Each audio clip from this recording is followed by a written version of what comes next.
Cool. Well, welcome to the class in the first place. I'll just bring up the GitLab repository, GitLab project, so everyone is again on the same page. I showed that last time. I'll just bring it up again. It's down here.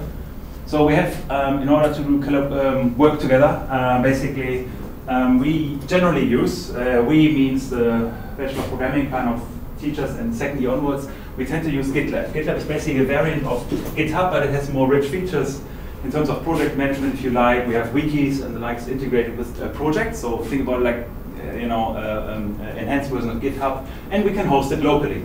So please note the URL is actually hosted with us, not the actual official GitLab, so it's the open source variant of it.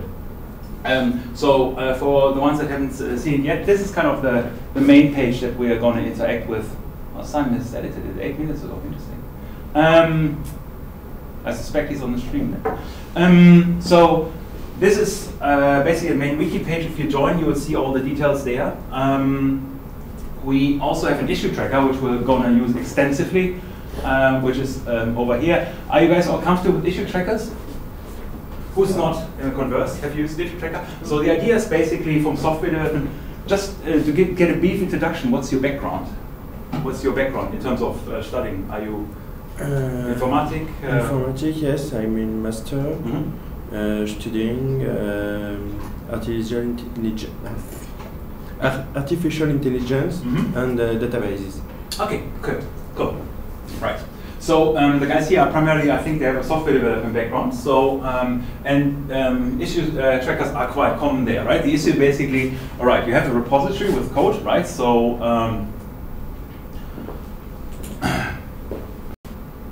he was on there, I don't know. And basically you have code, in this case Simon added a README here, and then we have a set of issues, right? So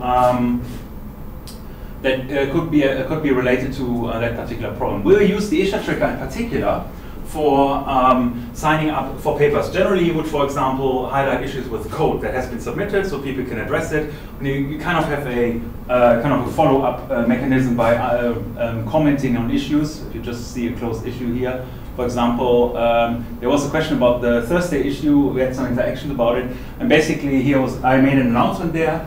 And then there was some responses and some interaction, basically, right? So this way you kind of keep conversations in threads in a wider sense. And generally that's related to software, but we just use it independently of that, right? We use it for discussion as well. And the key thing I encourage you to use, and I will remind you to, is to use labels, right? There's a set of labels, and it's really, really helpful, especially if issues build up over time, then we can easily filter them, right? By paper-related discussions or schedule-related discussions and so on, right? So there's a set of labels here, which we of course can happily extend. Here's one that called theme selection that will relate to the choice of the papers you're gonna, or topics you're gonna review. We'll get to that in a second. Schedule and issues related to a specific paper that you can use. So feel free in the next few days to, or whatever, play around with this, just try it out. And once you're done, close the issue. So it will just show up on the closed issues, and you're going to be done with this. But the main information, of course, is on the wiki page.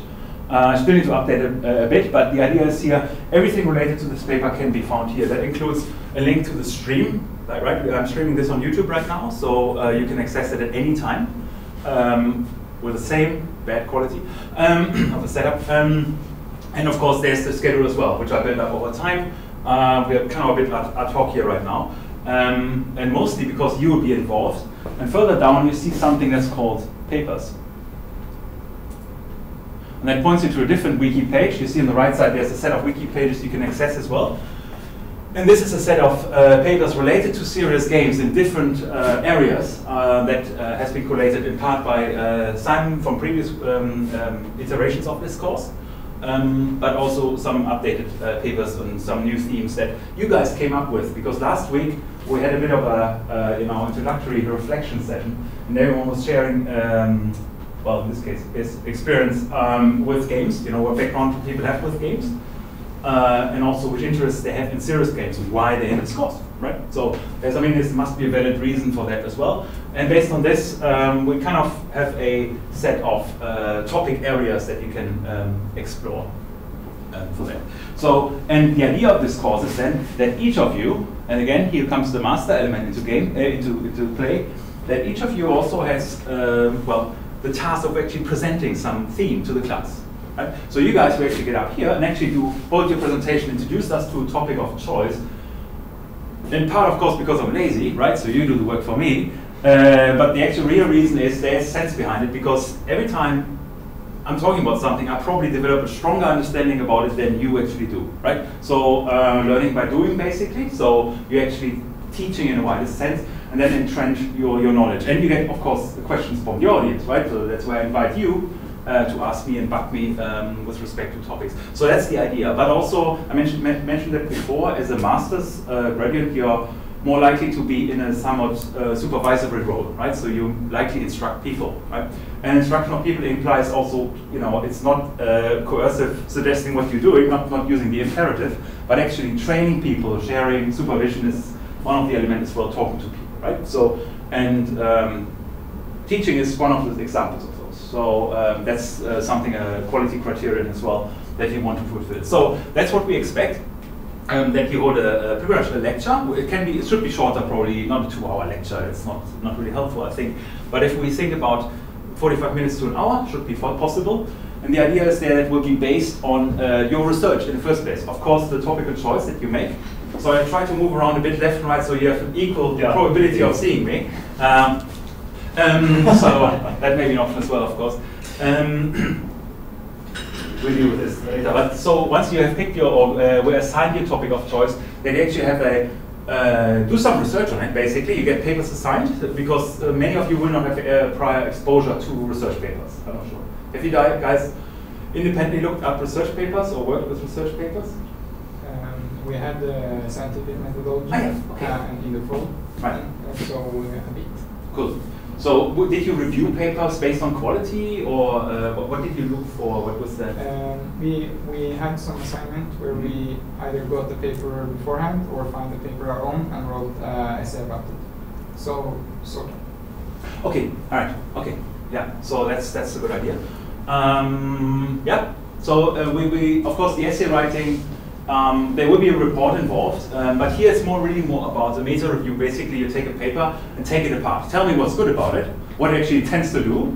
Sometimes people are not really good in communicating what they intend to do. I give you some instruction or some guidelines as to how review papers and assess whether they're good or not good papers, and then crystallize out, okay, what do they want to achieve, what the method is that they actually use, and things like this. So that's a report that you write about. And something that you will discuss in class as well. So you will introduce that paper of in part your choice, I guess, and we'll discuss whether what is good and what's not so good about it. So even though one person primarily presents a particular topic or theme, everyone is required to read that specific paper, right? So even though the person presenting may use multiple sources to actually develop the entire talk, there will be some guidance with respect to that as well. The specific challenge will be actually to defend or argue for or against that particular paper, right? So it's not only about just presenting something, but actually having critical assessment. Because you guys need to assess anything else critically, because up to that point, meaning up to the presentation, you will actually not have done anything in serious games yourself, right? So the only way you can interact with this is to be critical and see what's good and not so good about it, right? Yeah, so that's one thing. The other option that I want to introduce or offer, in addition to just reviewing areas and critically review those, are some of you keen in actually developing a concept of a serious game? Like, is anyone inclined to do that instead? So meaning instead of going in depth writing a report, actually developing a concept of a serious game yourself, prototype-wise. I mean, development doesn't necessarily, it would be desired to have a prototype, of course, but it could also be a conceptual prototype, because we talk a bit about games, game mechanics. You guys know all that stuff already, but unfortunately, bad luck, we need to introduce it to the entire audience. So you get some instructive support there as well. But if you feel like you want to actually develop a game or come up with a better game in that particular area, that's of course an option as well, right? So it's slightly different objective. Bear that in mind. So there's this critical observer, reviewer perspective, or the constructive development perspective that I offer you, basically, right? But always keep in mind, even if you develop, you need to tell me why you're doing it, right? It's about justification. If you write your master's, of course, you can hold any opinion you like, right? So there's no climate change, but you need to substantiate it, right? So you will not get away with just an opinion. You actually need to give me a valid reason and convince me as a reviewer that there's really no climate change, right? And that's going to be a tough one, right? But if you manage that, well, then you pass your masters, right? And the same here in this course, right? So you can have a controversial opinion or less so, but you need to justify it. Cool. Right. So it's roughly the gist of what I gave last week anyway. So let me just see. Hang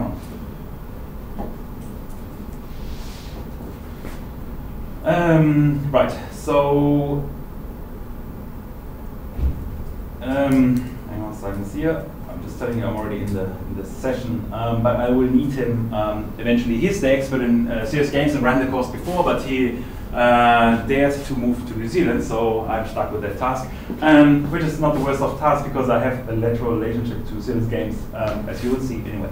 So, but getting away from this course introduction thing, because you heard that like for the second time, and next week I'll do it for the third time just for entrenchment.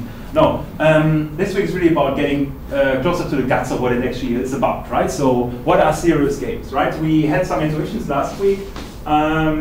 Does anyone want to put themselves out there and say, hey, I know what serious games are? Now's the time. Is anyone? I had a very simple, I made a very descriptive, provided a very descriptive definition last week, but that is of course not really qualified in a way. But is anyone else, do you have a conception of what a serious game is? Why do you have serious in there, for example?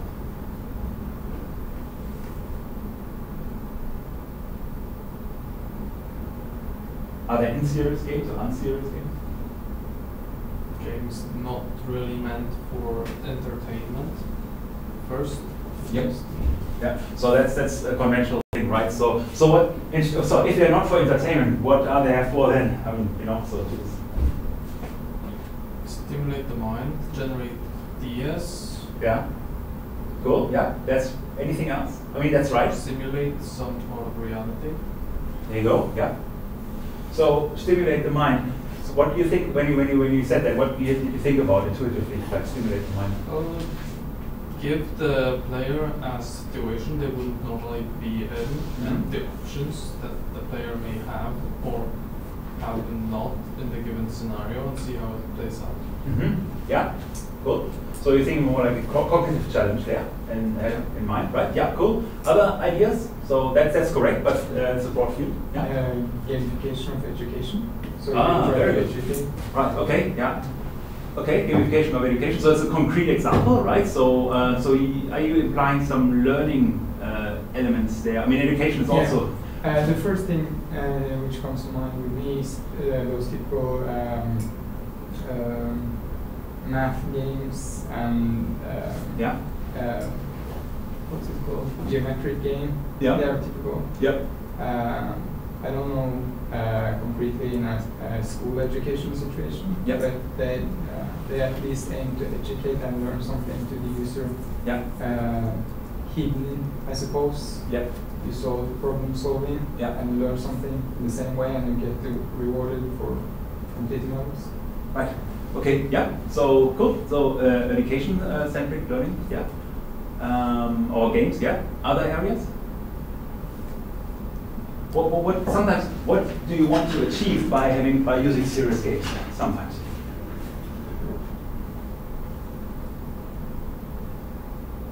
You pointed to the cognitive elements, learning elements, but there's something else that is, I think, pertinent in many serious games that I think we should trigger and get out as well. Did anyone come across wellness or health apps? No? Are they not serious games? Are they serious games? Well, it depends. I think it might be that you want to try to make some people make some tasks they would not do if it was not gamified. Yeah. So what was the motivation of those tasks? I mean, do you want to just have a slave to do your work, or what's the actual intent behind doing those tasks? Well, to help you get better if it's a health app. There you go. Right. If you get some points for running 10 kilometers, then we'll be more inclined to run it. Right. It's exactly. So the idea behind it is basically behavioral change, right? Yeah. So you want to not only have, that's one aspect of learning and cognitive activity, but also perhaps physical activity, right? So changing your behavior, right? Sustained ideally. So that's kind of some of the main aspects about serious here is basically coming back to having some sort of effect in the real world, right? So that means may just be cognitive, change your mind or help your education abilities or skill you up in a way, or change your behavior and improve your health. Right? So, so that would be another avenue. I was actually just digging in because again we need to play the academic card. I was saying, okay, let's find a definition because else you guys get bored because you need definitions, otherwise you can't think straight, isn't it? Right? Of course not, right? But we don't do definitions much in this degree, again, generally, I think. But it's I just dug out a very old one. What does it say? Well, we're concerned with serious games in the sense that these games have an explicit, carefully thought out educational purpose and not intended to be played primarily for amusement. So it's kind of that one, right? Take the fun out, put something else in, hopefully it works. Bear in mind, this was 1975. So it's by no means a young discipline, right? So that was a time where personal computing was not anything remotely available, right? So it was something that was very reasonably abstract. And I kind of like this definition because it's kind of pure in a way. It's not convoluted with all this tech stuff that has changed the whole perspective. Especially if you think about gamification, it mostly applies some sort of, nowadays, some technical component, or at least some technical tool that supports what you're doing. And what I want to get across there is basically it's really no discipline, right? So it's nothing that's like inherently new, right? So you gamers know that anyway. I don't need to tell you, right? So games have been there before computers. Many people may not know that anymore. But so same with serious games, right? So it has been there as well. One example, I in fact borrowed this from Simon. One example, what's a good example of a serious game that you are playing? Everyone of you is playing it. That's right? So education is a perfect serious game, right? So, because literally, I mean, if you abstractly think about it, what are we doing here? Why are we sitting in this course? Are you seriously interested in serious games? Yeah. Ah, cool, that's good. Intrinsic motivation. we come back to motivation theories in a second. That's fine. So, but some people may not be, right? So, you could also say, I'm here to get my ECTS, right? My points. So, actually, towards my master's, right? I need 120 of those points, right? To level up, right? So to level up into master's level from bachelor level, right? So now you're basically collecting points, right? You're figuring out, okay, what's the least amount of pain to maximize my game, right? So in serious game sounds like, I can do that, no big deal, right? So, or you have an intrinsic motivation. You don't care about the degree at the end. You just do it because you're actually literally interested in the topic of choice. So the degree is kind of a side effect, cool. That's another perspective, of course. But if you break it down this way, I mean, why not, right? So levels are degrees, quests are courses, right? So points are grades, right, that you gain in the game. And you have working group, and they have status elements as well, right? So which uni you have gone to decides your kind of status in the end, right? So irrespective of the degree then, or yeah, irrespective. So for different courses, of course, you get different points as well, right? So if you think about it, you're kind of in the middle of the game. The question is just, do you see it as a game? And that's something that's, I think, important in serious games, that I think good games achieve a level of immersion that the individuals don't really see anymore that they're in a game. And that's really good games because they will facilitate behavioral change without you trying to play the game, right? So, understanding the mechanics and game the game in the widest sense, right? So, and some people try to gamify their life and make everything a game. You could do that, right? So using, for example, personal relationships as a game as well, right? So if you believe in reciprocity, you do something good for someone else, and to get something good in return, you can game that as well to get something done, or many things done by doing something little for many people and then collecting in return, right? So you can gamify that as well, right? So, or yeah, things like that. So, of course, there's more to it. In the games, there are certain rules that you need to comply with, right? Showing up on time, doing the presentation in this course, then otherwise you will not gain those points. You will not be able to level up, right? Bad luck. So, but fundamentally, it's nothing but a serious game as well. So, but what's the main difference between traditional games and serious games in this context? You guys mentioned it already. Traditional games is really usually entertainment. Whereas in serious games, it's really about some sort of learning outcomes, right? So cognitive, behavioral change, yeah, you name it, right? So, I mean, awareness, right? So it could also be environmental games where you develop awareness about plastic in the ocean, perhaps, you know, things like this. So it's not really clear. And there is, of course, some work about characterizing serious game or you know, characterizing the boundaries of serious games, if you like. And I kind of like this diagram here because it shows the disciplines that are somewhat involved in having serious games here. So you see those 3 sets basically consisting of learning, so everything related to learning, simulation on the one hand, simulation, okay, and then games on the other hand, right? So they are basically intersecting, and at the center you see game-based learning. That's kind of the equivalent here in this context of serious games. It's also worthwhile bearing in mind that the term serious games or games was kind of frowned upon for a long time. They used that interactive education, right? So, or interactive media, for example, to substitute games, because games sounds like something is done with children, not by adults, right? So, or they call it interactive training, right? Things like this. But fundamentally, the game mechanics are still at hand here. We get to that again in a second. But if you look at this here, it's quite neatly characterizing that you have learning on games on the one hand, and learning can also be found, of course, in entertainment games, right? Because you guys, what are you actually learning when you're playing games?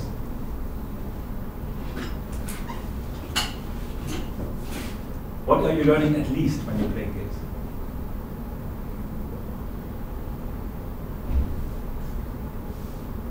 Motor skills. Exactly, right? I mean, if you think about pure games, racing games, you get better at the game, right? So you learn the game in a way, so you develop something, learn some skills. Whether that's aligned with some meaningful learning outcomes, questionable, right? So if you're good in, you guys still know Counter-Strike, stuff like that? Or are you more on the Fortnite side of things? Anyway, but you learn, you know, how to shoot people efficiently, right? So, or how to race the game,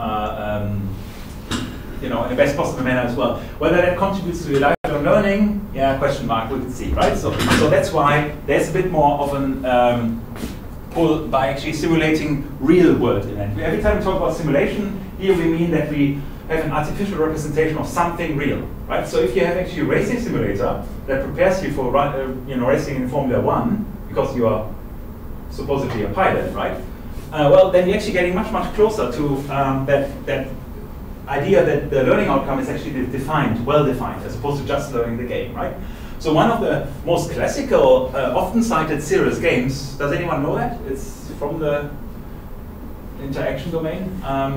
Does anyone know any game that's considered a serious game, or one of the early examples of serious games from nowadays perspective, retrospectively? Flight Simulator. That's right, Microsoft Flight Simulator is the prime example for that one, right? Because it was actually used to train, you know, how to fly a Boeing 737 or whatever, because it had a really realistic representation of a cockpit, and afterwards you're kind of comfortable with the cockpit layout. You know which buttons to press, of course not literally, but using keyboard shortcuts, but at least you're somewhat primed before you step into the one of those things in real life for the first time, right? And you get some intuitive understanding of the dynamics and the interaction with the tool, right? So you kind of set here in between what would be considered learning and simulation, so training games more or less, right? So because it was targeted to very specific learning outcomes, right? So not really having any wider implications, if you like, right? Whereas serious games, we often expect a bit more of a kind of often a net positive or a net outcome that has more like a effect on others as well. So not only necessarily for your training purposes. So yes, and of course, in all those boundaries you find different games that exist. For example, simulation and games. Does anyone know a game that would sit there in this area? A game and simulation? I mean, you could put Flight Simulator away, but let's assume there's a learning benefit there. Is there another game that you have in mind that is purely focused on simulation? Flight Simulator? Yeah, actually not too wrong. That could fit the boundaries well. Flight Simulator is not too wrong. I'm thinking about a slightly different game. So what makes games different from simulations generally? Interaction. Yeah, on the right track. Can you elaborate a bit more? You don't interact with simulation in the same way you do with games. Yeah, that's right. And what do simulations emphasize and what do games emphasize? Yes, interaction is right, but there's other factors.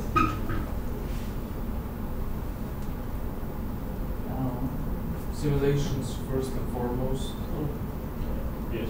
Simulations first and foremost try to simulate some aspect of reality. Yeah. While games may have that as a secondary or tertiary thing. They Yeah. first focus on the entertainment. Yeah. So I mean, I don't forgot the name of the game. There was a racing game basically. I forgot the name, and I'm sure you have another example in which you could basically set up in the settings. Do you want to do high level of realism, or do you want to have an arcade game, right? So you could set up, do you want to have a simulation, or do you want to have a card, basically entertainment? And the difference was basically that the physics were incredibly realistic.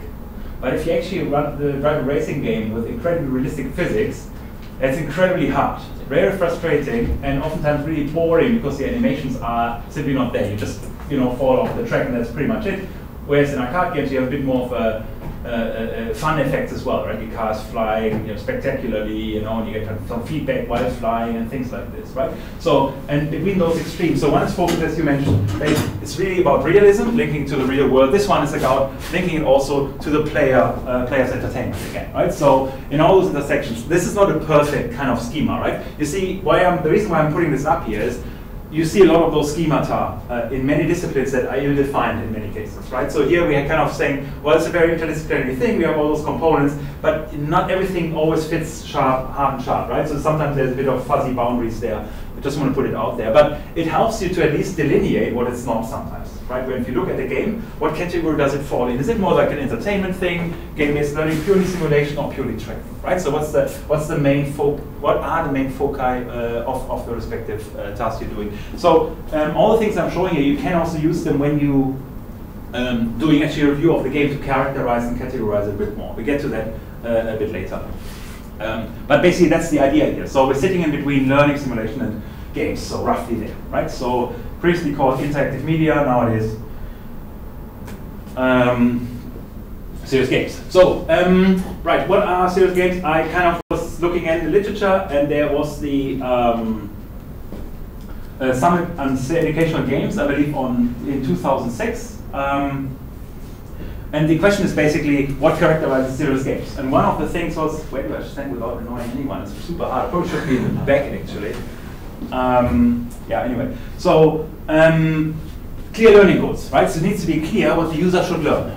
Not just entertainment, or you learn the game, you're really good with the keyboard, joystick, or whatever other intake, or VR, right? So you're comfortable with VR. If that's the clear learning outcome, well, then I could imagine a serious game that precisely has that as an objective, right? That you are really comfortable with being in the VR, dealing with the immersion, and obviously perhaps avoiding sickness and things like this. If that's an outcome, okay, sure, then you can do that. But in many cases, it's not, right? So the actual learning goal is fuzzy. It's mostly entertainment. Right? So in this case, it wouldn't be considered a serious game. The second one, cheating here a bit.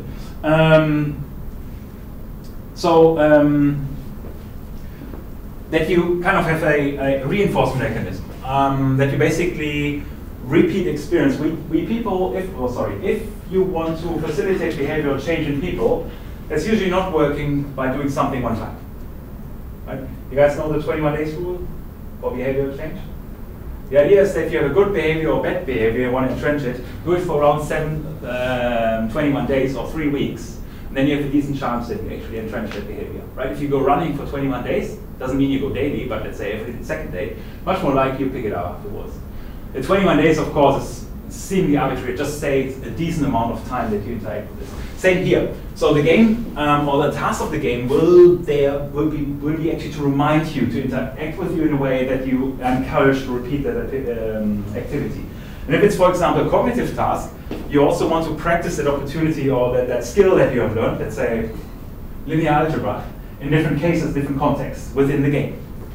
Yeah. So you have you have kind of a generalizability. The skills that I learned, can I apply? Do I have developed transfer knowledge? Can I transfer it to other kind of problems? Yeah. Not just flight simulator doing flight simulator, but actually can I take the flight simulator and actually start flying a real plane? Even if it's only a Cessna, but something at least. One of the other aspects, of course, important is a serious game, at least in the computational sense, needs to do continuous monitoring. Otherwise, you will not be able to respond to the user appropriately, right? So for example, so you have a running app, right, which doesn't really monitor a user, right? First day you say, please run 2K, sounds good. Second day you have a break, cool. Third day, 5K, you know. But the user hasn't actually run the first time, it's supposed to run the 2K, right? So then the app scales up, fourth day, oh, well, now it's time we can actually go for 7K. And I don't think at this time you probably lost the user who hasn't picked up that task in the first place, right? So monitoring, actually feedback, and then using mechanisms to assess what the user actually did is quite important. And this is part of the reason, particularly this point 3, is part of the reason why serious games have been become so prevalent in the life of modern mobile devices, right? Because we have so many sensors. We can suddenly measure biometrics, you know, number of steps,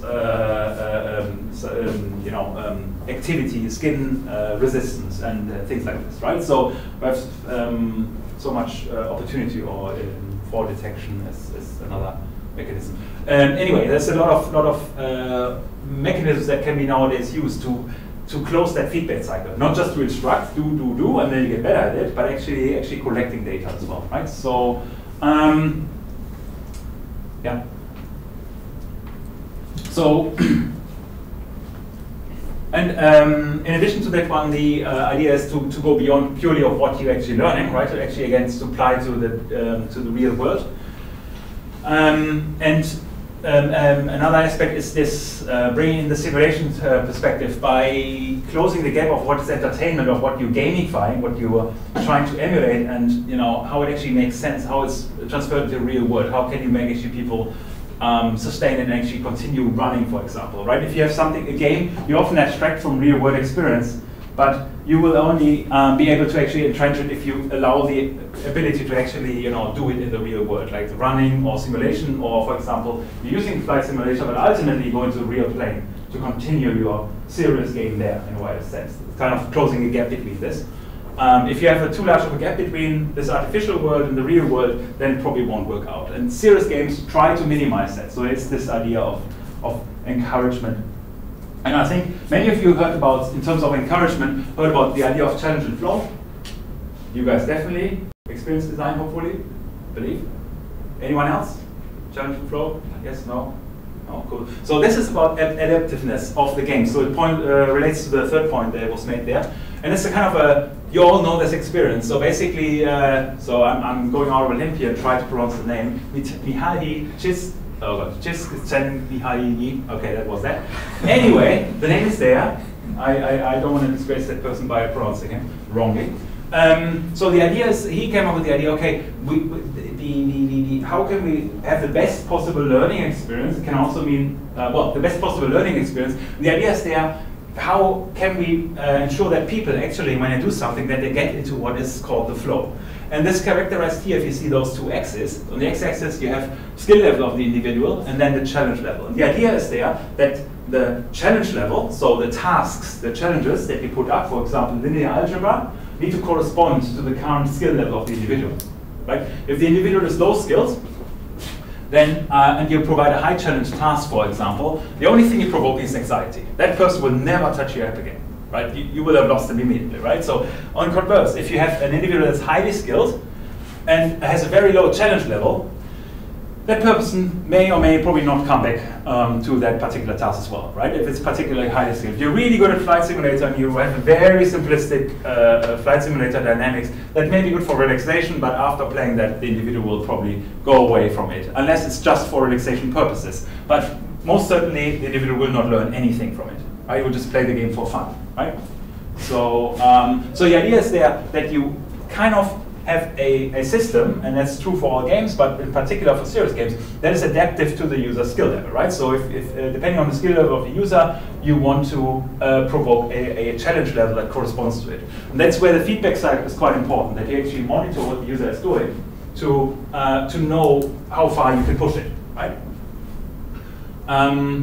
So classical techniques for doing that in games, of course, is to monitor user behavior and adapt the challenges, skip easy levels. For example, if you have a gentle incline in challenge level, right?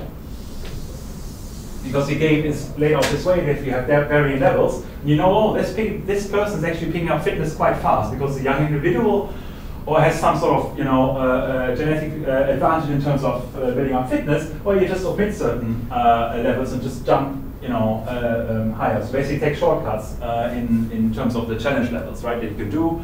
And of course you can also let the individual choose, right? Sometimes they have a good assessment of what they think they're good at or not, right?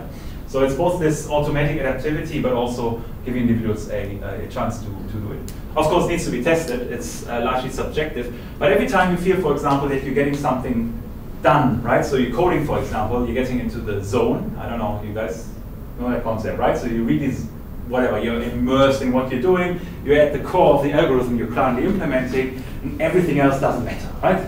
So there was this hunger feeling, you kind of forgot about this, and you realized, oh, what the heck, what happened, right? I was 8 hours while I was coding there. I didn't bother to drink and to eat and something else, which is not good. Hint, not good. Okay, disclaimer, not good. But nevertheless, that's the characteristic of the zone. Many of your physical needs will actually be suppressed if you're really in this zone, right? So it can be dangerous, of course. But it's sometimes also desirable for productivity. And you will learn that towards the end of your master's. So it will be quite helpful to have this ability. But that's precisely the idea. If you get into the flow, try it out. Well, you probably have it already anyway. Okay, so in terms of components of a game, if you develop a game, so we go bit back into theory of games. I'm not saying game theory because they're different concepts. Who of you heard about game theory before?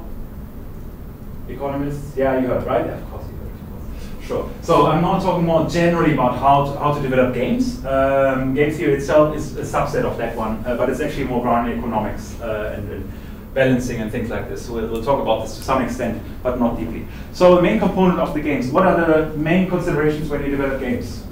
Now you're back out there. So you recall?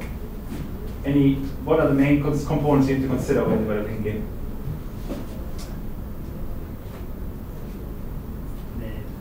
The fun aspect, yeah, it's a bit vague, I admit that. So, but I put it out there. MDA keyword. Does it recall? Does it ring a bell?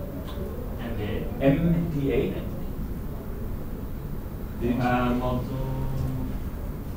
You want to go into patterns? Okay. Not MVC? No. MDA. Okay. So, so there's this MDA model. We talked about this in a entry-level course in gaming. So, and that's an analytical framework. And basically suggests as simple that. Basically, you have 3 components that define your game experience. There are mechanics, dynamics, and the aesthetics.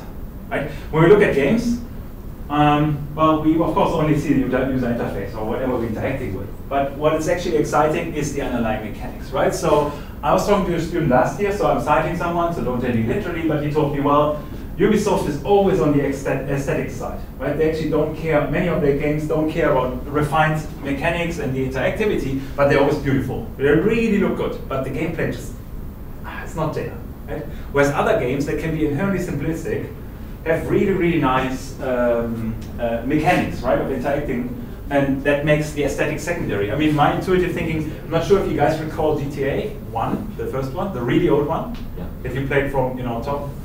So there was not much aesthetics there, right? That was really simple. It was a kind of a cubic representation, a lot of very, very simple. If you think about it nowadays, it was very simple combination of bitmaps basically to produce this, presumably 3D representation, which is actually 2D anyway. But the aesthetics were really low there, right? It was very simplistic. But the mechanics was really, really nice in the dynamics. So the interaction with the user, the mechanics of what you could do in the game, right? The facility you had, it had this open world experience, which wasn't quite, but it was quite huge maps at that time. But the aesthetics were not really the prime thing. That only came out certainly later, right? And this analytical framework is basically the MDA framework. So it was proposed by Honecker, Leblanc, and Zübeck. And fundamental components is there. I found this in a Medium post. Of course, Medium is not necessarily citable in your master thesis, but sometimes they really have insightful commentary by practitioners. And I found this figure quite striking. It actually characterizes quite well what I want to get across here. So in the bottom, you see the mechanics, dynamics, aesthetics, and see how it reflects in the actual game experience. So if you design a game, you need to think about the rules of the game, right? So what you can actually do, what are the boundaries, what is the scope of the game, and capabilities of the individual, and also affordances, What are affordances? Does anyone recall? Capabilities generally relate to the individual. What can I do? And affordances relate to the environment. What does the environment allow me to do? Right? So if you have a racing game where you simply can't drive off the track, right? Because you always bounces off because the end of the the model basically, that is basically the limit of the affordances. You simply can't drive off the track because the game doesn't allow you to do so, right? Quite the opposite are open world games where you can actually roam endlessly, basically, right? So different affordances, right? Can you open doors? Can you open windows? In some games you may be able to open doors, but not windows, right? Affordances. So both of them needs to be considered. So, and of course, rules also relate to the economics, right? How do I earn money? How do I earn status, right? Because this is where actually the fun comes in. How do I actually, improve or improve myself in the game? How do I strive in the game, right? And then on the other hand, of course, we have presentation. How's the game laid out, right? So is it appealing, visually appealing or not? Is that relevant for my problem, right? So particularly for a serious game, the appeal may be secondary. If you have, for example, you are simulating operation of steelworks and you have the operator machine in front of you, the aesthetics may be quite secondary. It's more about the realistic representation of that panel in a way, right? But whether it's fun or not may be largely decided by the actual rules, right? Whether you actually learn something from interacting with this, even though it's aesthetically not appealing, right? So on the converse, of course, in games, for entertainment, generally, aesthetics are quite important, right? If you put light effects, I mean, that's why we do graphics programming, right? So because we want to get the last bit or get a good understanding of what is possible with modern graphics hardware. And sometimes at the expense of rules, right? So, but if you, for example, have a game engine, oftentimes you get the aesthetics for free, but you need to think about the rules, right? So it kind of takes some of the weight off you. But I think it's a worthwhile tool to bear in mind if you're analyzing a given game, right? Someone says it's a really good game, and you can actually disassemble, take it apart. Okay, what of this is actually the rules? What of it are the aesthetics, right? Just a GUI representation or something like this? Is it static? You're just shifting between fixed screen, transitioning between fixed screens, or is there an animation element in there, right? Dynamics and so on. And of course, third thing, how you interact with the system. Right? So it's vastly different. Do you interact actually explicitly? For example, if you're doing a running app, do you actually need to take out your mobile phone and press buttons, or does it record everything for you by actually having a sensor that measures your number of steps per day, right? So if you think about that, some apps actually technically don't need monitoring at all. They just remind you of something, but they actually keep track of your activity without you interacting, right? In serious games, that's sometimes desirable, especially if it's about biometric aspects, right? So you want to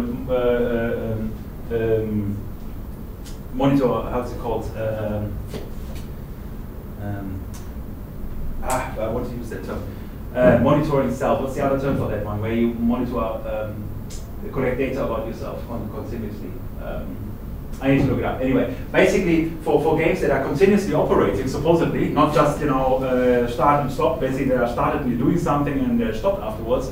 It's desirable to have a minimum level of interaction with the system, right? So you want to automate as much as possible. Whereas in games, the interactivity is super important, right? VR, right? So how do you actually use the controllers, right? So how do you have the best, most realistic experience, right? How do you make the user believe that it's actually holding a lightsaber when they're in the VR as opposed to just the controller, right? Immersion, right?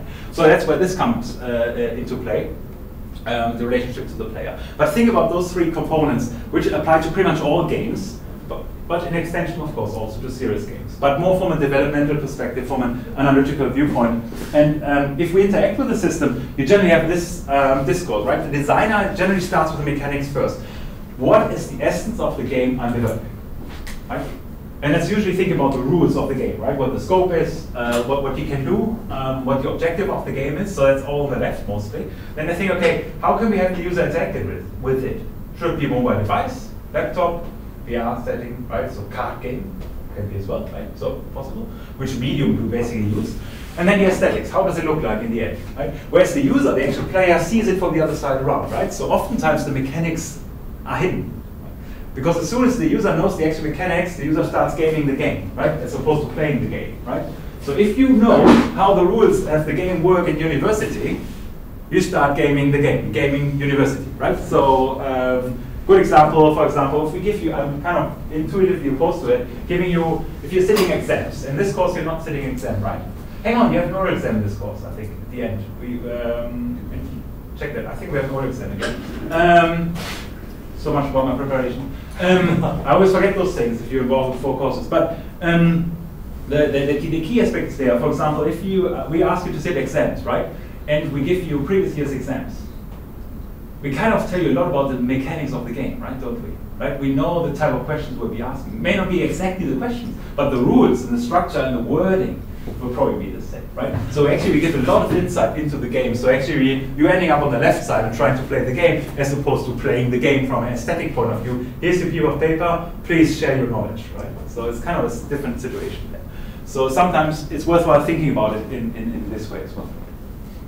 So just to illuminate, of course, or illustrate aesthetics, of course, you know, it really depends on the kind of game you're making. And here the bottom examples also show you how important the aesthetics are to leave impressions of the game, right? If you play, for example, a serious game in this world, obviously everything is comical and beautiful and stuff like this, it probably doesn't evoke the same experience as the right side, where it's always very realistic but dark and gloomy kind of thing. So it sets you in a different mood, right? It sets the tone for your objectives. Is it more like entertainment or is it more exploration in a way, right? So that looks more like a detective story on the right side. This one looks more like a classical jump and run kind of theme, right? That you could explore, right? So it's super important to put you in the right mindset as a player, but the essence are fundamentally are the mechanics, right? It just needs to fit together, right? So doing a jump and run on the right side is probably not happening, right? So it probably wouldn't work out too well. So also needs to match age group and potential target audience as well. So for today, I briefly want to go a bit deeper into mechanics, so you guys have an understanding what game mechanics, what essential game mechanics are, more generally, but also in serious games. Because they're not bye-bye camera. They're not fundamentally different from actual games. But for anyone who hasn't dealt with this, it's probably worthwhile to think about this briefly. Are you guys still okay, or do you want a break right now?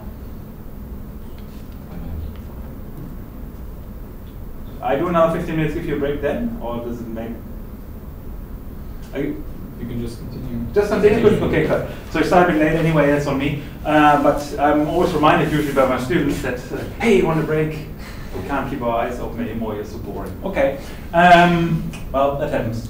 So mechanics, right? So which mechanics do you know? I always don't want to always look into your direction, but you guys are across the private. What kind of mechanics are we dealing with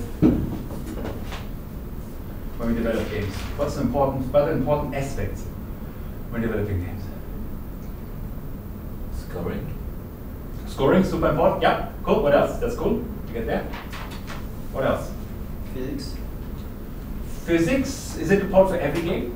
No, not necessarily. Right. I mean, sometimes in cognitive games, all right. So yeah, but you're right. You're right. There's where relevant, that's important. Right? That's correct. Yeah. What other aspects are quite important? What the user can do. What the user can do, right? So if you think about multiplayer, what is particularly important there? I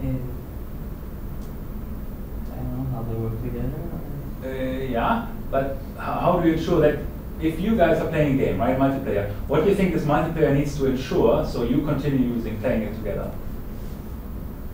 Connectivity. Of course, right. So let's assume this is kind of the infrastructural perspective. That's correct. It's all important. Yeah. But I'm thinking from a gameplay perspective. I mean, for example, what is one characteristic?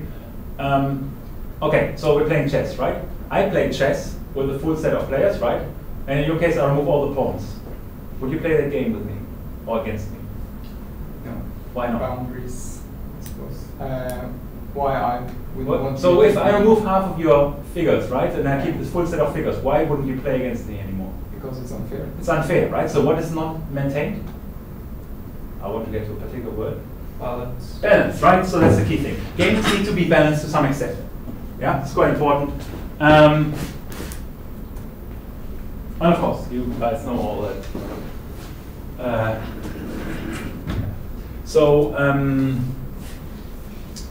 rock, scissors, paper game, Spock and lizard Spock game. So that's the extended version, the 5-element. But fundamentally, the idea is that this game is perfectly balanced, right? Over time, over multiple iterations, whatever choice you make, whether it's rock, paper, scissors, or whatever else, you have an equal probability of winning. That's the only reason you're engaging in this game, right? Because if it's inherently biased towards one of those particular symbols, you will only use that one, right? If the rock is superior over everything else, probabilistically, I bet everyone would only go for rock, and the game would be senseless because, of course, you can't, beat each other anymore, right? So you lose a lot of the essence of the game. So balance is quite important, right? So should balance always be maintained completely? No. Why? Sometimes it's asymmetry is also can also be fun. Yeah. Why is it fun? It can be a challenge. Yeah. Yeah. Like a chess example, I have heard like stories of Carlsen, the world champion. Yeah. That he has removed pieces from his board. All right. To play like have a disadvantage. Yeah. Because he's the best. And that's right. So in this case, balance was shifted in order to re-establish balance, though, right? Yeah. Because he was better. He has a superior skill set, right? Yeah. So he kind of got back balance by compensating with his skill set for the physical imbalance, if you like, right? Yeah. So, but what's another reason perhaps for maintaining intentional imbalance? For example, you can have character counters, but an overall balance. So for example, in a hero game, certain heroes will be better against other heroes. Yeah. So they aren't a balanced contest, but the overall game is balanced. Mm-hmm. So you create imbalance to create a game meta, for example. Right. Okay. Yeah. So big picture to So perhaps to think about more like moving away from an operational to strategic level, right? So you think, okay, how can I systematically combine or use or cooperate with inferior heroes, if you like, right? So, but think about, you were pointing about cognitive games. Is a game that is completely balanced cognitively challenging? Rock, paper, scissors. Do you think it's a Rock, paper, scissors isn't really cognitive. Why? It's more predicting what the other side will do. Yeah.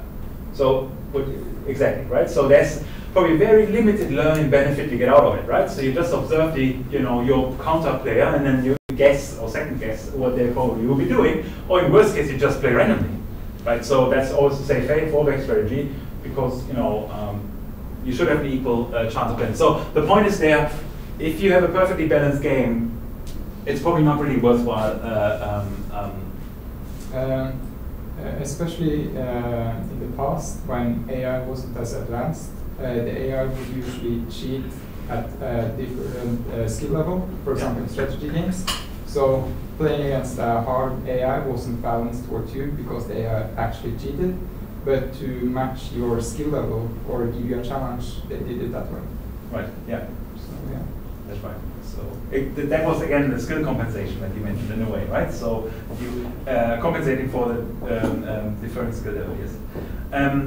The essential point that I just want to make here in the context of balance is, particularly in serious games, it's always about achieving learning outcomes, fundamentally. It doesn't need to be in education, it can also be in other contexts, right? So training purposes or awareness, and there are particular outcomes attached to it.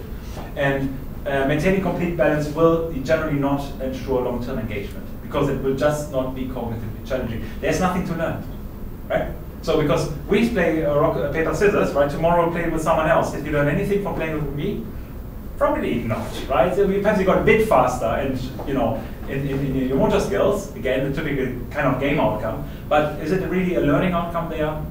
Question, right? So that's the idea. So in serious games, it's worthwhile considering, is the balance used strategically to provoke learning, to skill up, to level up, and so on. So that's one of the ideas. And of course, on the converse, if you have inherently imbalanced game, right? So where one individual has all the fun, so all the superpowers, and the other hero doesn't have any capabilities, that's not a game anyone will play either, right? Because you, of course, pick the superior player if it's too clear of an advantage or disadvantage to actually play, right? So quite important. So, but balance is a very important component of the game, right? So if you, for example, have a strategic game with army and navy, right? So you need to ensure that they have different characteristics, but overall, their skills and abilities need to be balanced.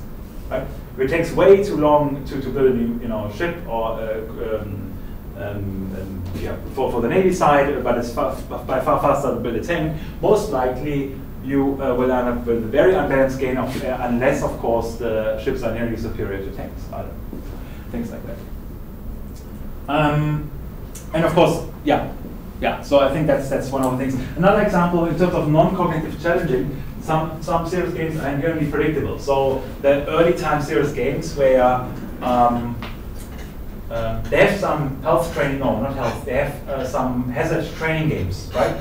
So they ask you stupid questions such as, okay, you're facing a fire right now, what do you do, right? And then they give you two options, run away from a fire, run towards the fire, right? So while I doubt that it's cognitively challenging for everyone, so,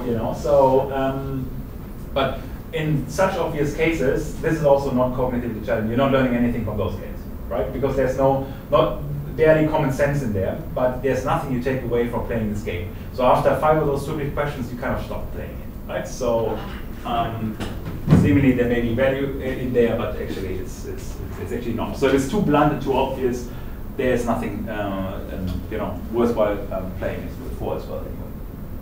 Or health games, where you just encourage basically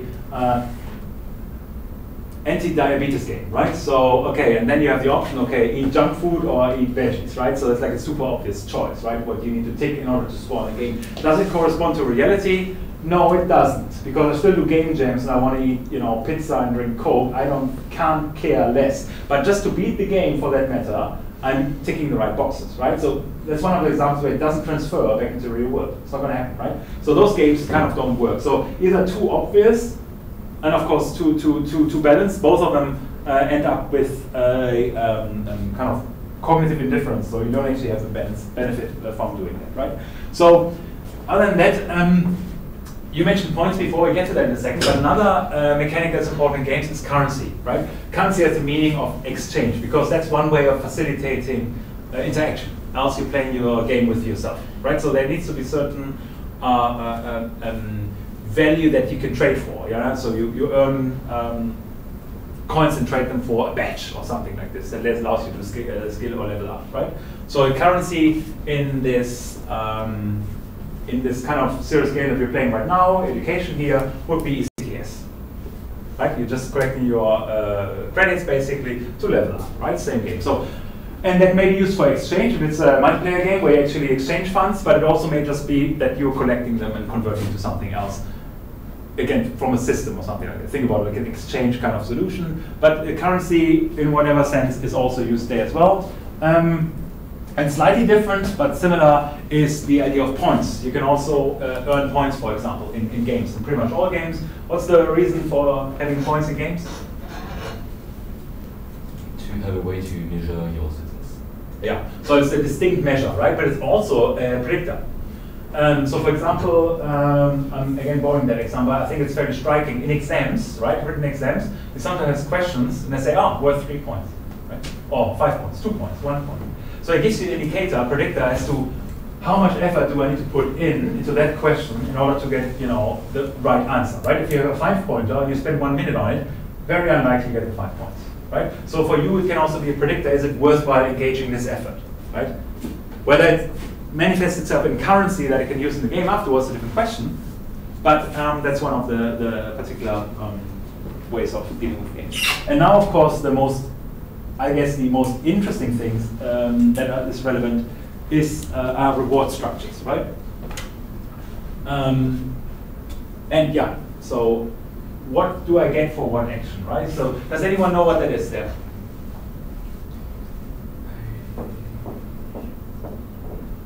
What it resembles, at least. Oh, yeah. Is it the experience where they put some rats into cages and they could activate some shock generator, and if they got shocked, they had some food. No, if they shocked another rat, it depends.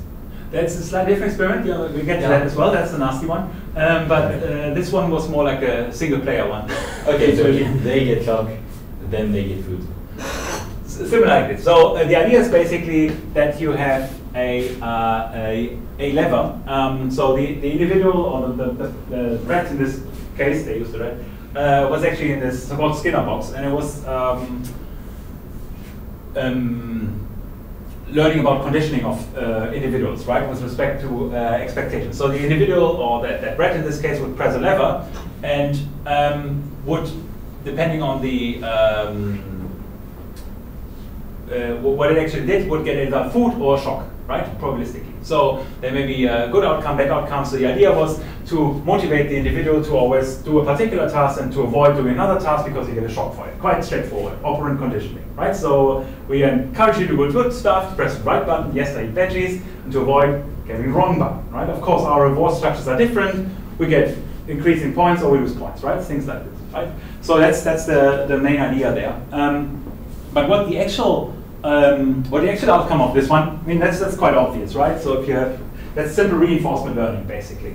But the key thing here about it is, not as only is about simple rewards, like +1, -1 for doing something good or bad, but also probabilistic elements in there. Because if you train an animal to react, to perform a particular task and receive a reward afterwards, if you stop providing the reward, the animal will also stop pursuing that activity, right? So it's inherently dependent of continuous reinforcement. However, if you introduce a probabilistic element, so meaning you press the right lever, but only sometimes you get food, the anticipation over time, so basically the probability distribution, the mental cognitive probability distribution, will determine the behavior. So an individual that may actually not be rewarded may still continue that activity in the expectation that in the future there may be a higher reward. Yeah. So by not giving the rat continuously food after pressing the button every time, but only sometimes, but sometimes more, sometimes less, you have suddenly two variables that you need to cognitively process. That is the frequency of reward and the size of reward, right? And this is reinforcing. So this is sustained to some extent, of course. If there's for a long period no reward at all, then it's probably not happening as well. But here, that gives you a good example of how you could use those mechanics, so probabilistic and elements in serious games to actually motivate an individual to continue running, right? You're not always getting points for running the 2Ks, but sometimes you do a lot of points. So that may encourage you to actually continue. If it's inherently predictable, you kind of understood the game already. Why would you continue running, right? So you just, yeah. So there's no surprise at the end. There's no, well, you have expectations, but the probability of those, the fulfillment of those expectations is 1. And that is boring, that's predictable. There's no suspense, no surprise element in there, right? So, I mean, why do we have game addicts or gambling addicts in particular? Because of that, they don't. When they go playing, they don't know whether they actually get something in return, right? They may just lose 60 euros in one go. Sorry, 6,000 krona, 600 krona in Norway. Just looking at you, so I was thinking euros. But whatever else, right? But sometimes if they go to the gambling booth, they get something, right?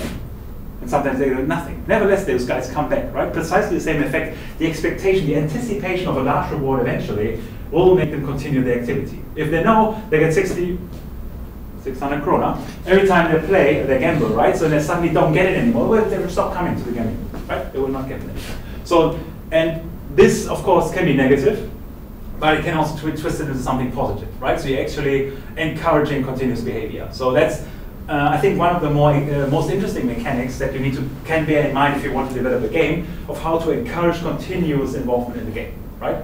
Not just predictively, okay, I'm going running, I get 2 points, as opposed to sometimes I get 5 points, sometimes I get nothing, right? So, or I get 100 points sometimes. So it's to encourage even more. And it also interacts with the fact that we're really bad at understanding randomness in the first place as humans, right? So if we, for example, do something 5 times and we don't get a reward, at the 6th time we're really expecting a reward because we're expecting the randomness to balance out over a moderate number of rounds, right? But we don't take into account that it's actually independent randomness, right? So that each throw of dice is independent of each other. So the long term may be really, really long. It may just be after 200,000, die throws, we suddenly have the inverse phenomenon that we actually get, a 6 as opposed to 1 or something like this. But we expect this this probability, and balancing of the probability distribution with small number of samples already, right? So it's kind of a skewness of our mind. We have a very short-term perspective on randomness. So that's why we're really bad at predicting those kind of things, which means it's good for gamblers to actually get them into doing something you want them to do. Gamblers here meant positive in a positive and negative sense, right? So I'm indifferent about whether I use it for good or bad here right now. It's just the mechanics that are out there, right?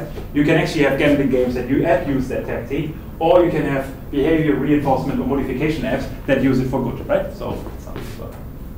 And of course, one of the important mechanics is status, right? For some people, it's highly individual though. Status is super important. For others, yeah, man, don't care, whatever, screw you, right? So, but status generally, so oftentimes two metric, one is funds, the other one is status, are to some extent exchangeable, but relatively important. You want to know where you stand relative to others in the game.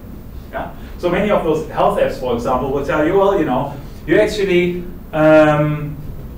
your running activity or your fitness level is in the top quartile of all the entire health app community, right? So all people that using that health app, you're in the top 25% of all those guys with respect to fitness. Then encourage you even more because your status will actually depend on your continuous activity, right? So there suddenly you convert the currency, if you like, that would be interchangeable against status, right? It's another mechanic that you can use in health apps. It's very, very common, right? So using that to recognize. Or for example, if you have if you have a social media application, they tell you the completion of your profile, right? 0%, 100%. There's also a gamification component because you kind of feel you want to be at the 100% side, right? But you don't want to give them your email address and your postal address and anything else, right? So it's used for questionable purposes, but it also gamifies because it gives you a perception of status having completed your profile, whatever that means, inherently complete. Right? So, of course, as I mentioned, mechanics can be used for good and bad, right? There is no inherent bias here as to what you use them for, but what I want you to bear in mind, you can use them for analytical purposes. When you look at games, bear those metrics in mind, or those characteristics in mind, see what they use, which ones they use, and how they use them, right? Are they doing very simple reinforcement, right? You know, you get the reward every time, or is there a probabilistic component in there? Do they use status strategically? Is there a currency concept in there? How sophisticated is it? Is there a deflationary currency concept? I mean, there may be monetary or virtual monetary exchange, but there may be an inflationary element, meaning currency gets worth less and less over time. So actually, you're supposed to use it early and quickly, right? Change it to batches or the like, right? This way, you can sway economic activity, right? So that individuals actually start using currency. So it's one of the kind of things. So typically in games, in nearly all serious games, at least the ones you find free on. Many serious games that you find free in those game stores and the like, you find characteristics like this. You have points, badges, and leaderboards. And they satisfy the most basic characteristics that we just talked about. But those are very, very simplistic metrics. I think they're not necessarily sophisticated, but they represent a possible simple way of accommodating both having status, some representation of funds that are associated with this, and the badges, which is kind of also a kind of status component, right? So you want to level up again, having another badge called master, things like this. So they fit quite well into the scheme of things. All right. So this was pretty much more a bit on the game development from a game development perspective, right? So you get different mechanics that you can probably use. Things that we're still missing is how does it correspond to you as individuals, right? Or how do I get you to play my ad? Because you guys are not the same, sorry, right? So you're kind of all slightly different. You have different preferences, different likings, different backgrounds. Therefore, I need to use probably different strategies to get you doing my stuff, right? Or whatever I want you to do, right? Being it healthy and running, or I don't know, or collect rubbish in the environment, or things like how do I get you? What's your trigger, right? And one of the things that makes it important is that to understand not everything works for everyone, right? So you need to think about your target audience, particularly in the context of serious games, as to how you actually motivate them to participate, right? So how do you change behavior? What motivates the individual to participate in the first place, right? So how persistent are they, right? So are they actually, motivation is one aspect as well. You can be highly motivated, but eventually the application doesn't really have an adaptive component, so you get tired of the application itself, right? It doesn't keep the motivation level up in a way. How high is your social requirement or desire? Do you need an app that just works for you? Or do you rely on, social comparison in a wide sense? Do you need, peer information as well, right? So does it push you to know that someone else does better or worse than me, or doesn't it matter for me? Am I, whatever, I'm just introverted enough just to deal with it on my own. I can't be bothered dealing with other people's problems in a wide sense, right? So what kind of social activity do you want? Also, for example, do you want to be able to share? Like, many of those serious games or health apps and so on, they allow you to share. Today, I ran 25 kilometers in, 41 minutes and 33 seconds or whatever, right? So, yeah, probably not. Probably not. So, but you know what I mean, right? So you can actually link it to Twitter and the like, right? To actually share your effort. So for some people, that is motivating, right? To see in their Twitter feed, oh, cool. I have, in the last week, I have 7 tweets referring to my current fitness level, right? So that's pushes some people. Of course, emotions, interest in novelty. So how this again links to the fatigue element, right? How do you keep people interested, motivated in playing with it? So it's one of the important aspects as well. And social psychological effects, such as the Hawthorne and Milgram effects. Do you guys know those two terms, Hawthorne and Milgram? Cool. Cool. Those are two famous experiments. They kind of have nearly entered popular science kind of insight. So you were implicitly alluding to the Milgram experiment before, yeah. Right? So do you recall the details a bit more of that game, experiment? Well, if I recall, it was to check whether rats had empathy. Okay, that's interesting. That must be. It might be another. Yeah, maybe, but it's fairly related because it's not rats, it's human beings in that one. So the Milgram experiment was about having 2 individuals, right? 2. Yeah. 3? Yeah. Sorry, 3. Yes, you're right. There you go. Please, what's the Milgram experiment? There is one who can authority. Yeah. There is a subject. Yeah. There is controller. Yeah, controller. Operator, I guess. Yeah. Yeah. The subject asks question to controller, and the authority say to buzz if he answer false. Yeah. Okay. So the electric shock component again, right? So yeah. So that's right. So exactly like you said, right? So you have an individual that sits in some room. Then there's a separation between by screen from the operator. And then there's somebody who instructs the operator to subject the individual to electric shocks or not, right? And what was the actual experiment about? Now we know the setup, but what was the essence? What should be figured out in that experiment? It was whether the guy who shocks would continue shocking even though the guy who was getting the shock, or he wasn't actually getting shocked. And then he was begging not to shock, yeah. And the instructor told him to keep shocking, and it was whether he would keep shocking the person. Yeah. So basically, of course, the individual was not really shocked, the third individual, but it was just emulated sound and something like this, and would encourage you to stop doing exactly what you did. But the insight was there that social status or social constructionism, basically the fact that the controller or the instructor had a wide, you looked like a clinician, right, like a proper doctor, or like a proper scientist in a wider sense, had enough sway based on simply his attire and his appearance and his position seemingly, so the social position, enough sway to actually keep or maintain the punishment on the individual. So the controller would continue, the operator would continue to punish the individual, seemingly, irrespective of the pains and supposed empathy that the individual should have had, right? So that's a theory about social status, basically, right? Social constructionism, whatever role is a position is associated with you will influence your sway on other people, whether it's true or not. It doesn't really matter. They could have been peers, just being assigned that particular role, that particular game, right? So you also probably know It's kind of related to the prisoners experiment, right? So it was Stanford prison experiment. Yeah. That was yeah. If you want to elaborate? Well, you had two groups in that experiment. You had one group which acted as guards and one group which acted as prisoners. And the guards would basically be given free roam and power and authority over the prisoners.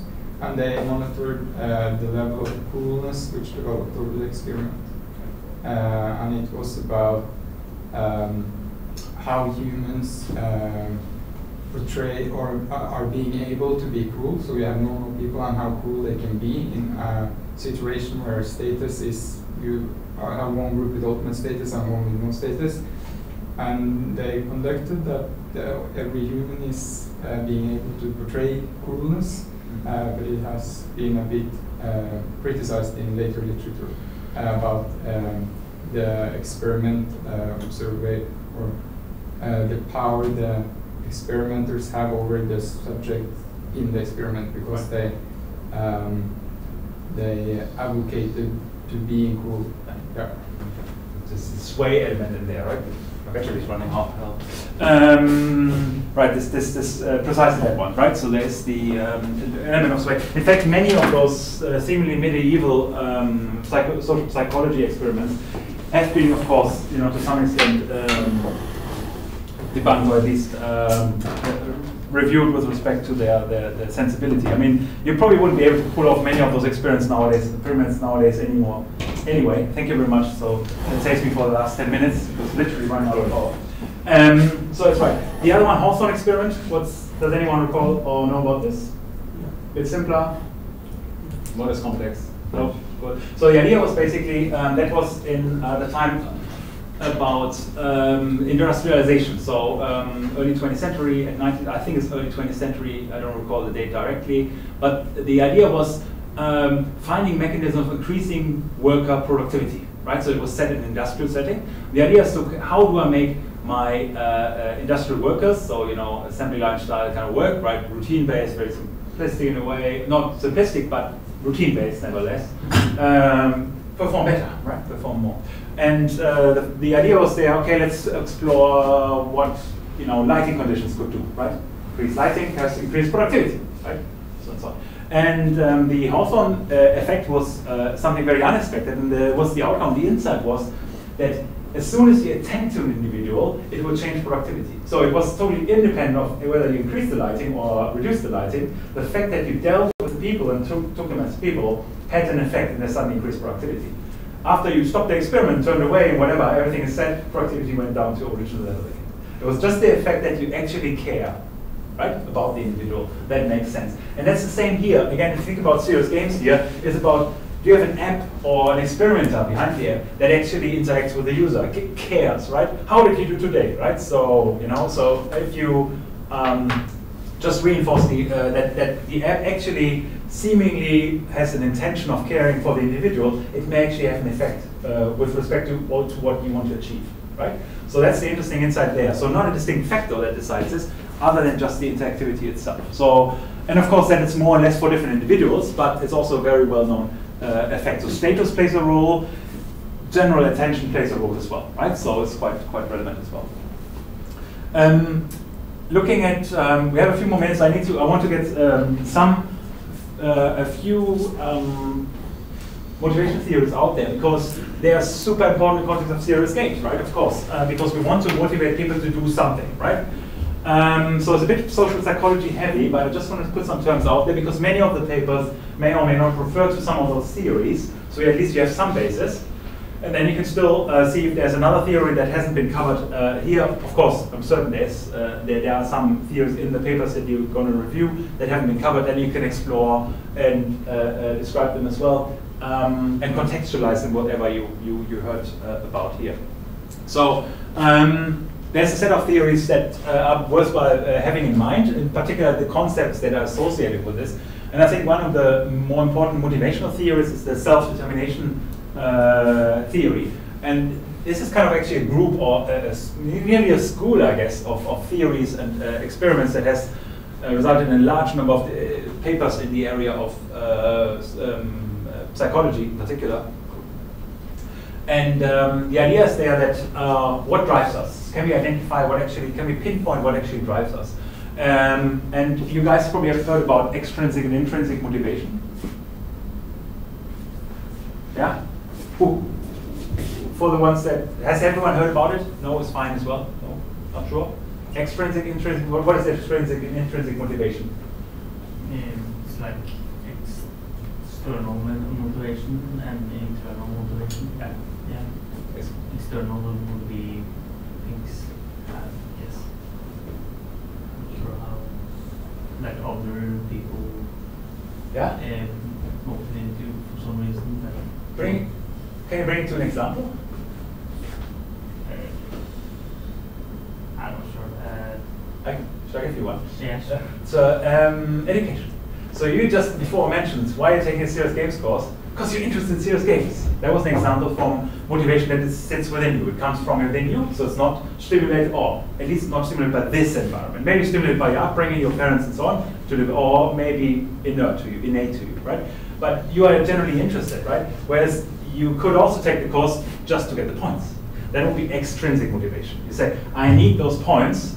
How do I make this end meet? Well, I take this course, right? Because this course gives me, what is it, 7.5 or 10 credit? I don't know, whatever. So it gives you some credits, right? So that would be a classical example of extrinsic motivation. If you're going to work for the money, you're extrinsically motivated. If you're going to the work because you want to do it, or it's really like you want to change the world today, right? Or develop the next new game. Many game developers actually have that intrinsic driver. They actually want to develop good games because they know they will not earn money anyway.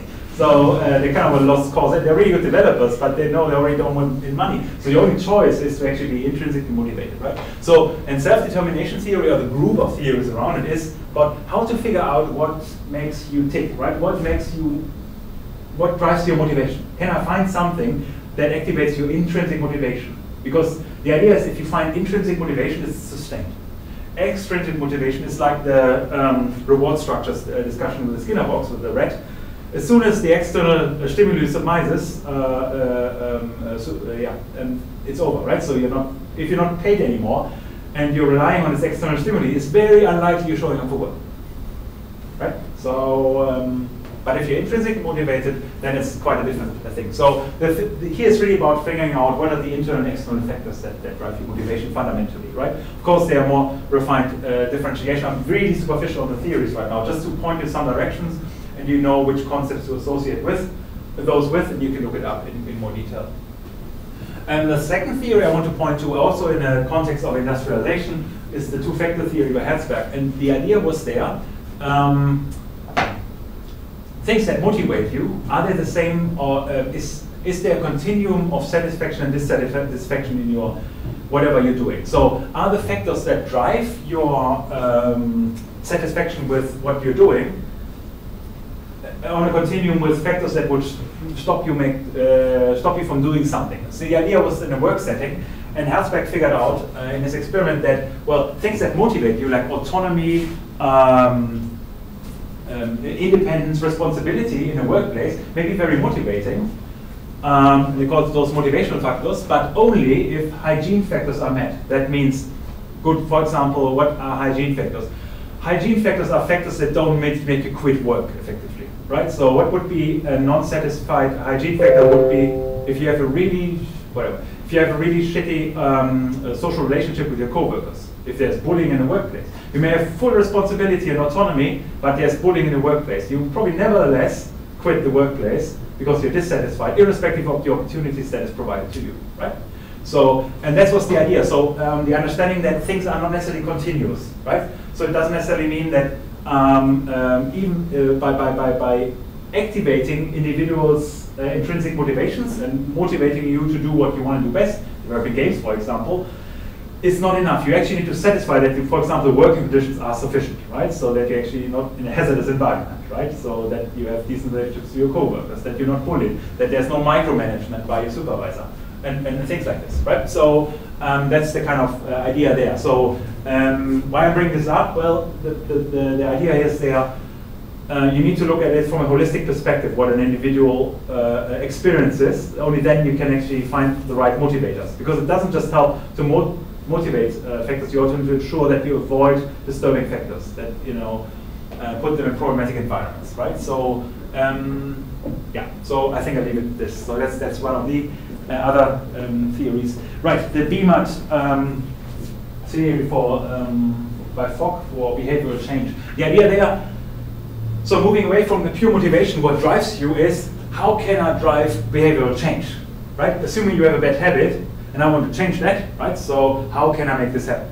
Right? So of course, they all link back to each other, right? So it's not, it's not like computer science where you can clearly,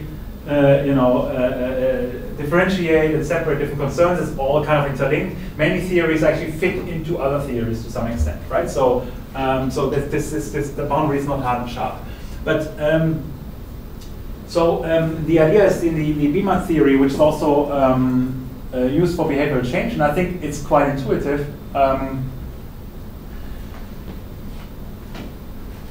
Is that the behavior is a result of your motivation, your ability, and associated triggers. Right? So, so if I want to,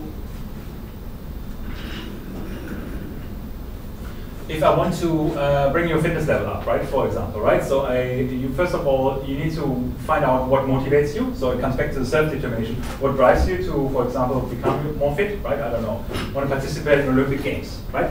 So.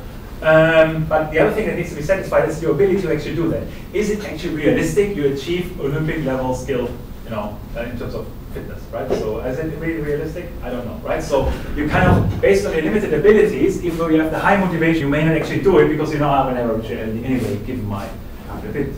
Right? But if it's something that your motivation corresponds to what you're actually able to do, right? So I want to run a marathon, irrespective of the Olympia stuff right now.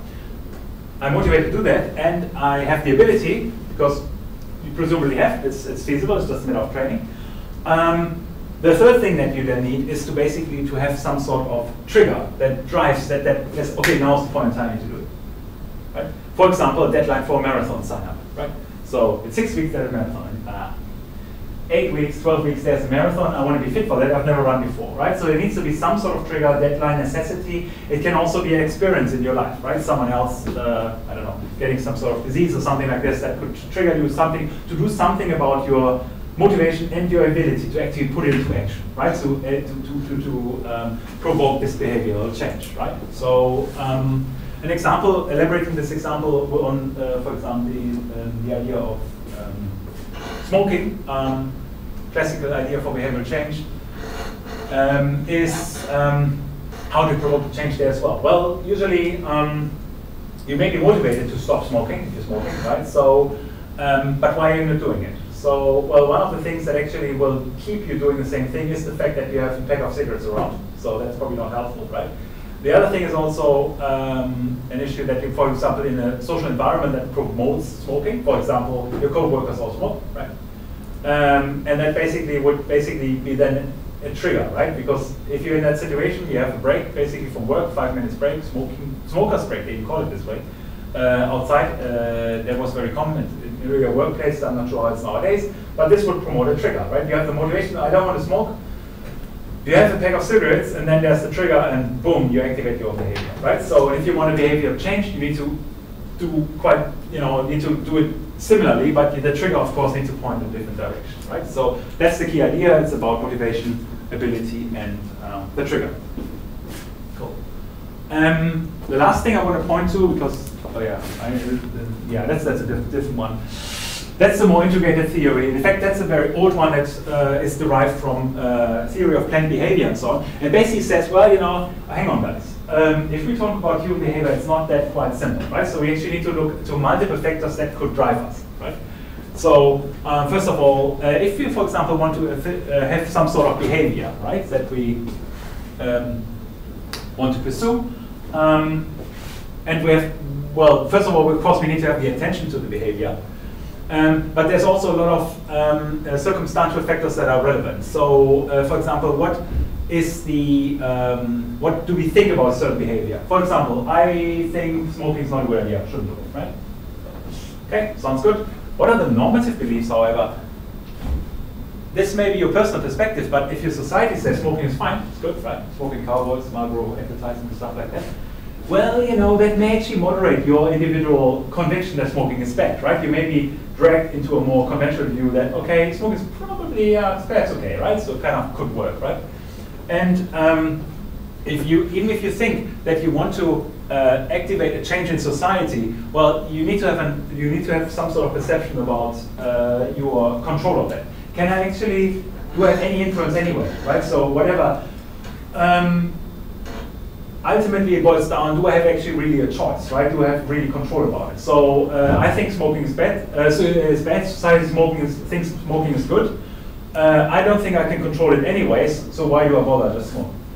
Right? So even though my personal conviction may point me otherwise, it's just that you need to kind of weigh those different influence factors, right? So individual beliefs, societal beliefs, control about the whole situation, right? That's the kind of foundation of that theory of theoretical complex here, that your behavioral beliefs drive your attitude towards behavior in general. The normative beliefs represent the observation of what others do, descriptive norms, and injunctive norms, what you're supposed to do, the expectations. You're supposed to smoke if you're in a smoker's break with your colleagues, else you're an outsider, right? And then actually your control beliefs, how much do you think you actually have the freedom and the ability to control yourself and the environment? And that weighted by whatever factor that's not described in the theory, you develop an intention either to smoke or not to smoke and then adjust or not your behavior. So this is one of the more complex ones, integrated ones. I just want to point out that if they talk about theory of planned behavior or reasoned action approach, that's the kind of thing that I mean with this, right? So it's worthwhile looking at it from that perspective as well, if you can. Again, not everything fits everyone, right? So you can't just go do majority-based voting and say, let's use that theory. You kind of need to fit it. The meat of any of those theories is really what drives you, right? So the motivations that you actually have that underlie you. So that's the key idea here. I don't think I want to push it much further because it's 12 o'clock. Else I get into trouble. But what I want you to have taken away from this lecture, I don't want you to learn this lecture or anything like this, right? So learn the content per se. But what I want to see it is more like a reference for different concepts that you kind of should look up when you refer back to or keep an eye on when you're reading papers in terms of serious games, right? Talk about game mechanics, particular aesthetics probably, perhaps even the interactivity of how the dynamics, how you interact with the game, but also what are the psychological elements that are used in the game to sustain your commitment, for example, right? So, and again, this is not an exhaustive list of theories, it's a very superficial overview, in fact. And you will need to dig deeper if you want to go into it. But if they, for example, say, we are relying on self-determination theory, right? Your task will be actually, hang on, is the paper actually using intrinsic factors? Or what subset of that theory are you using? Or are you applying it wrongly, right? So there's also that risk of doing this, right? So there's always a take on this one. But I want you guys to have a bit of a kind of a structural support so we can dissect games a bit more. We talk more about this, of course. It's just a starting point. But just wanted to get that across. So before I let you go, I would encourage you. So first of all, for the ones that haven't signed up yet, please go to that URL, prod3.imt.hic.no, teaching, and then this project name, yeah. And then when you click, so you need to sign up for this whole thing first, username, password. Use your real name so I know who you are, because that's fine. I mean, in this context, it's more helpful than, because if you do issues, we do systematic discussions, it's a lot better if we know whom we're interacting with, right? And then I'll approve you, and then you have full access to this thing. Access also includes, you can in theory edit the wiki as well. I encourage you, well, if you find typos, go for it. If you want to remove everything I wrote or change the rules of the game, don't. Because we have version in here, so we can see all the changes as well. So, but of course, the interactivity focus is there, so feel free to interact and so on. Here is a papers page. It's also linked from the main page. And based on the interests that I gauged from last week, there's a set of areas collated here in terms of serious games. And I want you guys to start thinking about what area you want to cover. So last week, not that bad yet, but last week I heard about many people want to cover health, for example, or education, very popular topics. But there's also other topics, so it's a bit of a inspiration here as well. to think about, okay, what do I want to explore? What particular area of serious games do I want to look at? By providing a bit of a survey, but also by picking one games or one particular publication, that area, and take it, dissect it a bit and present it to the class. So the idea is that in the end that we all have a bit of an overview of all those areas in the area of serious games, right? So you encourage you to look at those papers and vote on them or no, indicate your preferences. And I'd like you to do that in the issue tracker. So you just raise an issue and so basically you create an issue.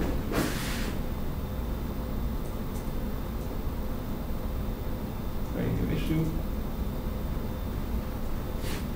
Topic.